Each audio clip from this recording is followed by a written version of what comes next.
welcome back to Pharmacy Notes. I am back with a new video. Last video में हमने TLC thin layer chromatography को discuss किया था। अगर आपने वो वीडियो नहीं देखी तो लिंक डिस्क्रिप्शन में मौजूद है, आप वो वीडियो देख सकते हैं और उसको कंप्लीट देख लेगा ताकि आपको सब क्लियर हो।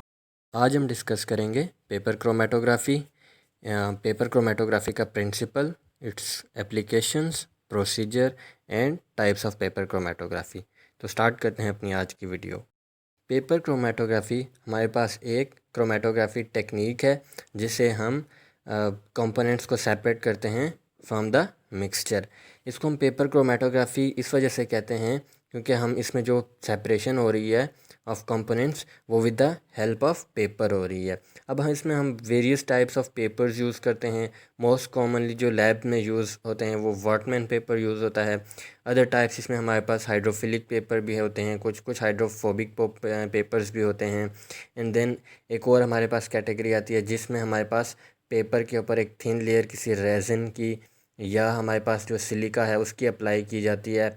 तो ये 3 to 4 टाइप्स ऑफ जो हमारे पास इसमें पेपर यूज़ होते हैं in the paper chromatography for separation of components from the mixture.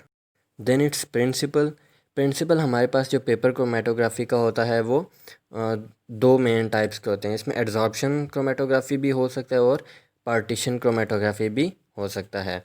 अब हमारे पास एड्जॉर्प्शन इसमें कब होगी कि अगर हम ऐसा पेपर यूज़ कर रहे हैं जिसके ऊपर हमारे पास एक लेयर प्रेजेंट है सिलिका की थिन लेयर। जैसे मैंने आपको एक ऊपर बताया कि इसकी एक टाइप होती है जिसमें हमारे पास पेपर के ऊपर thin layer of silica apply किया जाता है।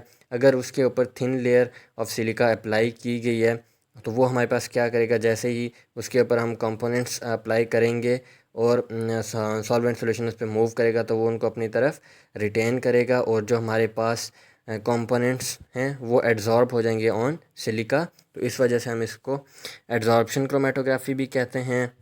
और पार्टीशन क्रोमेटोग्राफी में हमारे पास क्या होता है कि जो सेल्यूलोज लेयर होती है इन फिल्टर पेपर वो उसके अंदर कुछ मॉइस्चर प्रेजेंट होता है, वो एक्ट करता है एज स्टेशनरी फेस।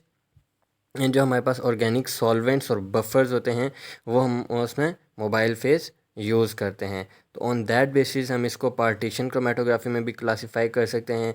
दोनों इसमें यूज़ होते हैं बट ज़्यादा इस पार्टीशन जो हमारे पास क्रोमेटोग्राफी है उसको प्रेफर किया जाता है।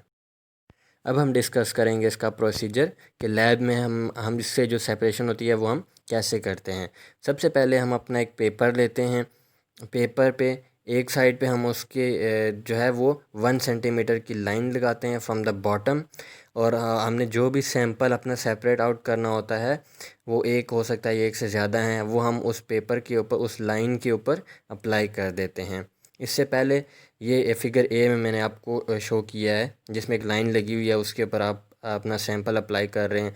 देन फिगर बी में एक चैम्बर है, इस चैम्बर के अंदर हमारे पास सॉल्वेंट सॉल्यूशन पहले से प्रेजेंट होता है। हम इसको तकरीबन पेपर रखने से पहले 10 से 15 मिनट या 20 आधा मतलब हाफ़ एन आवर हम रखते हैं ताकि हमारे पास जो वो चैम्बर हो वो कम्प्लीटली सैचुरेट हो जाए और जो हमारे पास सॉल्वेंट सॉल्यूशन है उसके vapours throughout the chamber में प्रेजेंट हों। देन हम अपना जो पेपर है उसको with the help of a hanger उस चैम्बर के अंदर रखते हैं। ड्राइंग को प्लीज़ इग्नोर कीजिएगा, लेकिन जस्ट आपको समझाने के लिए कि एक हैंगर के with the help of a hanger हम उसको हैंग करते हैं उसके अंदर हमारा जो है चैम्बर। लेकिन हमने इसमें ये ध्यान रखना होता है कि हमारी जो पेपर है वो लाइन जो हमने ड्रॉ की थी जिसके ऊपर सैंपल प्रेजेंट होता है उसको सॉल्वेंट सॉल्यूशन के साथ टच नहीं करना। मतलब कि अगर वो उसके साथ टच होगी तो हमारे पास जो सैंपल है वो डिज़ोल्व हो जाएगा इन सॉल्वेंट सॉल्यूशन और वो फिर हमारे पास यूनिफॉर्म सेपरेशन नहीं होगी। तो वो लाइन हमारी अबव होती है द सॉल्वेंट सॉल्यूशन। देन हमारे पास जो सॉल्वेंट सॉल्यूशन है वो थ्रू कैपिलरी एक्शन हमारे पास मूव करता है ऑन द पेपर। वो हमारे पास फ्रॉम द डाउन साइड वो अप साइड मूव करेगा। फिर ऐसे पार्टिकल्स जो कि हमारे पास जिनकी हमारे पास एफिनिटी ज़्यादा होगी मोबाइल फेस के साथ वो ज़्यादा मूव करेंगे ऑन द पेपर। और ऐसे पार्टिकल्स जिनकी हमारे पास मोबाइल फेस के साथ एफिनिटी कम होगी वो कम मूव करेंगे और वो हमारे पास कम डिस्टेंस ट्रैवल करेंगे ऑन द पेपर। ये सारा जो मूवमेंट हो रही होती है सोल्यूशन की, सॉल्वेंट सोल्यूशन की, वो with the help of capillary reaction हो रही होती है। देन हम इसके बाद क्या करते हैं, हम अपना जो पेपर है उसको हम रिमूव करते हैं फ्रॉम द चैम्बर। फिगर सी में मैंने आपको दिखाया है। देन हम उसमें ऑब्ज़र्व करते हैं कि इन कंपोनेंट्स ने कितना डिस्टेंस ट्रैवल किया है। अब जो कंपोनेंट्स ने डिस्टेंस ट्रैवल किया होता है उसको हम ए से रिप्रेजेंट करते हैं, और जो सॉल्वेंट सोल्यूशन हमारे उस पेपर के ऊपर from the bottom to top travel करता है उसको हम बी से रिप्रेजेंट करते हैं। देन हम इसका रिटार्डेशन फैक्टर निकालते हैं, आर एफ वैल्यू जिसको कहते हैं। आर एफ वैल्यू हमेशा हमारे पास 0 to 1 के बीच में होती है। उसको हम कैलकुलेट करने के लिए क्या करते हैं, हम जो ए है मतलब कि जो कंपोनेंट्स ने डिस्टेंस ट्रैवल किया है उसको डिवाइड कर देते हैं बी से, जो सॉल्वेंट सोल्यूशन ने डिस्टेंस ट्रैवल किया है उसके ऊपर। और देन हमारे पास जो भी वैल्यू आती है हम उसको लिटरेचर में कंपेयर करते हैं। लिटरेचर में हमारे पास डिफरेंट कंपाउंड्स की वैल्यूज़ दी होती हैं ऑलरेडी, हमारे पास वहाँ पे एक ऐसा स्टैंडर्ड प्रेजेंट होती हैं। हम देन कंपेयर करते हैं कि हमारी वैल्यू किस कंपाउंड के साथ मैच कर रही है।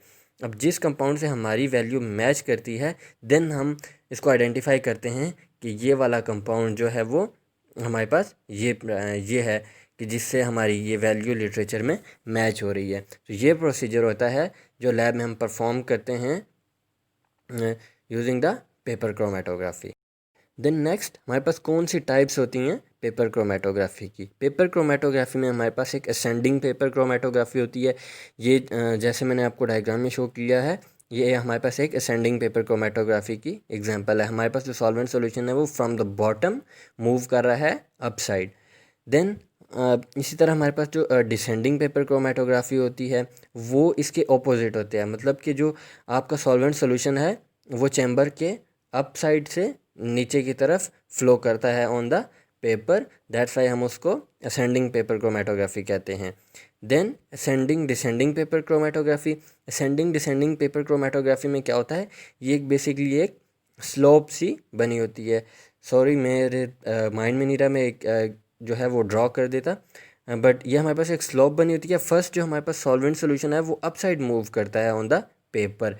देन वो उस जब अपनी स्लोप पे रीच करता है देन फ्रॉम दैट पॉइंट वो वापस डिसेंड होता है, वापस डाउनवर्ड मूव करता है।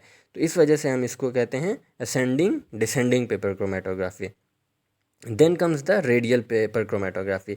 ये हम किसी एक सर्कुलर सा हम पेपर लेते हैं सर्कल शेप में, जैसे वॉटमैन पेपर होते हैं अक्सर लैब्स में प्रेजेंट होते हैं, फिल्ट्रेशन के लिए यूज़ होते हैं। उस टाइप का सर्कल में हम उसको लेते हैं। देन हम उसके ऊपर अपना जो भी सैंपल हमने अप्लाई करना होता है हम उसको उसके ऊपर अप्लाई करते हैं, और उसमें एक पेट्री डिश में रखते हैं जिसमें हमारे पास सॉल्वेंट सोल्यूशन पहले से प्रेजेंट होता है, और पेट्री डिश को कवर कर देते हैं। देन सॉल्वेंट सोल्यूशन उससे मूव करेगा और हमारे पास उसकी सेपरेशन होती है द कंपोनेंट्स जिसकी हमने सेपरेशन करनी होती है। देन वी हैव एप्लीकेशंस कि हम इसको कहाँ कहाँ पे अप्लाई कर सकते हैं। Separation of mixture of drugs, कि हमारे पास मिक्सचर ऑफ ड्रग्स है, हमने सेपरेट करना है उसमें से ईच ड्रग को, तो हम यूज़ करेंगे पेपर क्रोमेटोग्राफी को। देन हमारे पास कार्बोहाइड्रेट्स ड्रग्स विटामिन्स और प्रोटीन्स की सेपरेशन के लिए भी ये यूज़ होता है। देन हमने आइडेंटिफाई करना हो किसी ड्रग को, हम उसके लिए भी इसको यूज़ कर सकते हैं। वही सेम प्रोसीजर है कि हम उसको इसकी आर एफ वैल्यू फाइंड करेंगे, देन लिटरेचर में कंपेयर करेंगे उसको। देन इसको हम आइडेंटिफिकेशन ऑफ इम्प्योरिटीज़ के लिए भी यूज़ कर सकते हैं। उससे हम कोई भी हमारे पास सैंपल में अगर कोई इम्प्योरिटी है हम उसको डिटेक्ट कर सकते हैं using paper chromatography. That was it for the paper chromatography. अगर आपको कुछ क्लियर नहीं हुआ तो आप प्लीज़ कमेंट सेक्शन में कमेंट कीजिए, मैं आपको आपके क्वेश्चन का इंशाल्लाह ज़रूर आंसर करूँगा। तो अगर आपने अभी तक हमारा चैनल लाइक नहीं किया तो सब्सक्राइब नहीं किया तो प्लीज़ चैनल को सब्सक्राइब कीजिए, वीडियो को लाइक कीजिएगा, शेयर कीजिएगा, कमेंट कीजिएगा। मिलते हैं आपसे नेक्स्ट वीडियो में, तब तक के लिए अल्लाह हाफ़िज़।